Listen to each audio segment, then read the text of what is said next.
दोस्तों नमस्कार। विधानसभा में प्रश्न संख्या 420 पूछकर चर्चा में रहे विधायक पर खुद के ऊपर 420 के यदि आरोप लगे तो सोचिए। और चुनाव के समय भारतीय जनता पार्टी जिस नेता के बारे में बार बार कह रही थी कि खेती किसानी से जमीन से जुड़ा हुआ ये व्यक्ति चुनाव लड़ रहा है, और वही खेती किसानी से जुड़े हुए व्यक्ति पर उसी खेती किसानी के फसल बीमा क्लेम के गबन का यदि आरोप लगे तो सोचिए। नमस्कार, मैं हूं महिपाल डारा। आप देखना शुरू कर चुके हैं बोल हकीकत। जी हां, आज हम बात कर रहे हैं खींवसर विधायक रेवतराम डांगा की। कल ही रेवतराम डांगा पर कुछ आरोप लगे हैं कि रेवतराम डांगा ने अपने पुत्र के नाम बावंडा गांव में लगभग 3 हेक्टेयर जमीन खरीदी और उस जमीन पर 2 सालों तक अवैध खनन किया।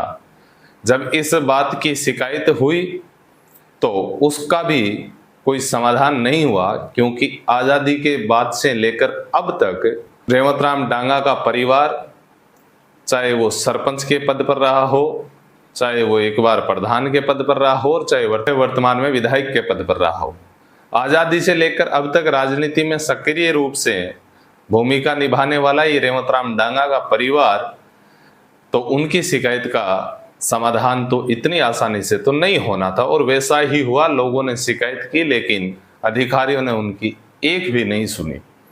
राजस्थान के प्रतिष्ठित समाचार पत्र दैनिक भास्कर में छपी एक रिपोर्ट के अनुसार रेवतराम डांगा के पुत्र के नाम से जो जमीन खरीदी थी उसमें 2 साल तक अवैध खनन किया गया, और जैसे ही खनिज विभाग को इस बात का पता चला तो रेवतराम डांगा को लगा कि अब जुर्माना भरना पड़ेगा।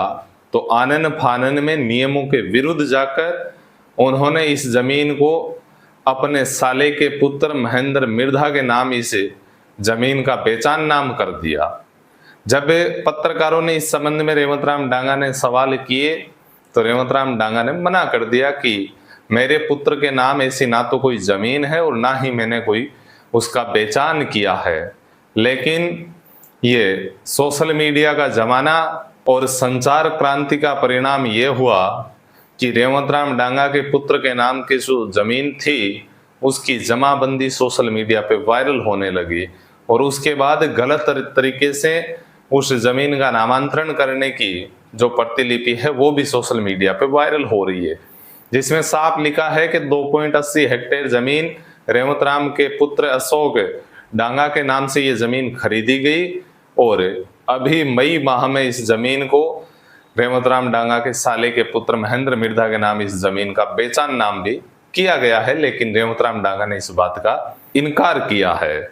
इस जमीन पर खनिज विभाग के अनुसार तकरीबन 60 करोड़ रुपए का जुर्माना वसूला जाना है, और इस 60 करोड़ की वसूली से बचने के लिए रेवतराम डांगा ने यह काम किया है, ऐसा आरोप लगाया जा रहा है।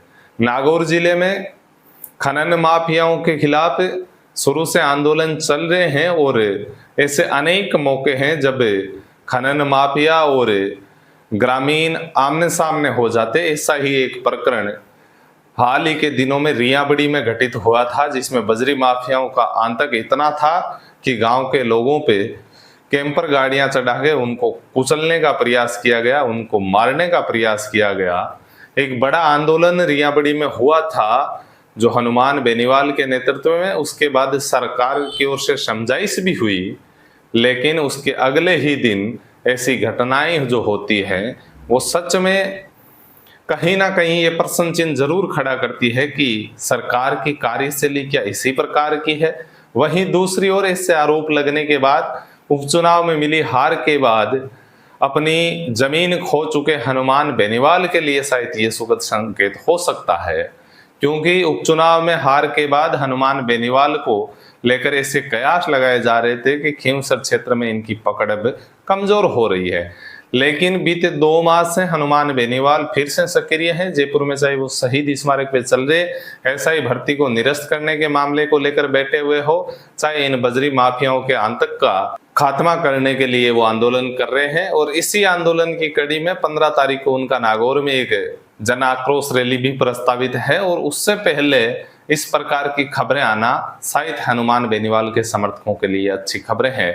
हालांकि मैं इस बात की पुष्टि नहीं करता कि इन आरोपों में कितनी सच्चाई है, लेकिन जो प्रतिलिपियां हमारे सामने आई है उन प्रतिलिपियों में ऐसा प्रतीत हो रहा है कि शायद ये रेवंतराम डांगा के परिवार ने घोटाला जरूर किया है। अब बात करते हैं दूसरे मुद्दे की ओर। जिस नेता को बार बार खेती किसानी से जुड़ा हुआ बताकर प्रमोट किया गया, उसका प्रचार किया गया, और उसी नेता के पुत्र पर यदि किसानों के फसल बीमा क्लेम राशि का गबन करने का आरोप लगे तो कहीं ना कहीं संदेह के घेरे में जरूर आ जाते हैं। जी हाँ, ऐसा ही हुआ। रेवंतराम डांगा के पुत्र पर फसल बीमा क्लेम की इमित्र संचालकों के साथ पटवारी और कंपनी के कर्मचारियों के साथ मिलकर लगभग 6 करोड़ रुपए के गबन का मामला सामने आया है।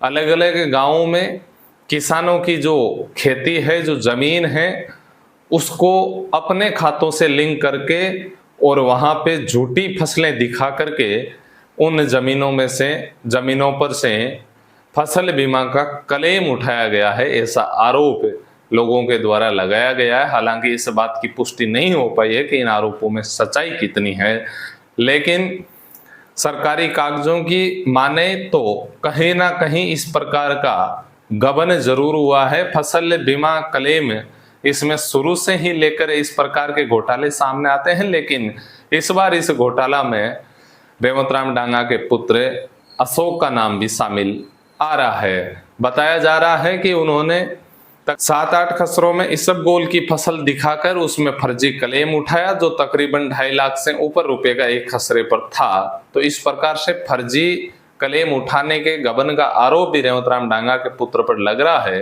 तो कहीं ना कहीं एक विधायक जो खेती किसानी से जुड़े हुए हैं, उनसे उम्मीद थी कि शायद वो किसानों की आवाज बनेंगे, राजस्थान की विधानसभा में किसानों से जुड़ी समस्याओं का समाधान करवाएंगे। लेकिन शायद ही किसी ने सोचा होगा कि वही विधायक के ऊपर इस प्रकार के आरोप लगेंगे, जो किसानों की बीमा क्लेम की राशि है उसका वो गबन करेंगे। फर्जी तरीके से 6 करोड़ रुपए का अभी तक ये घोटाला सामने आया है।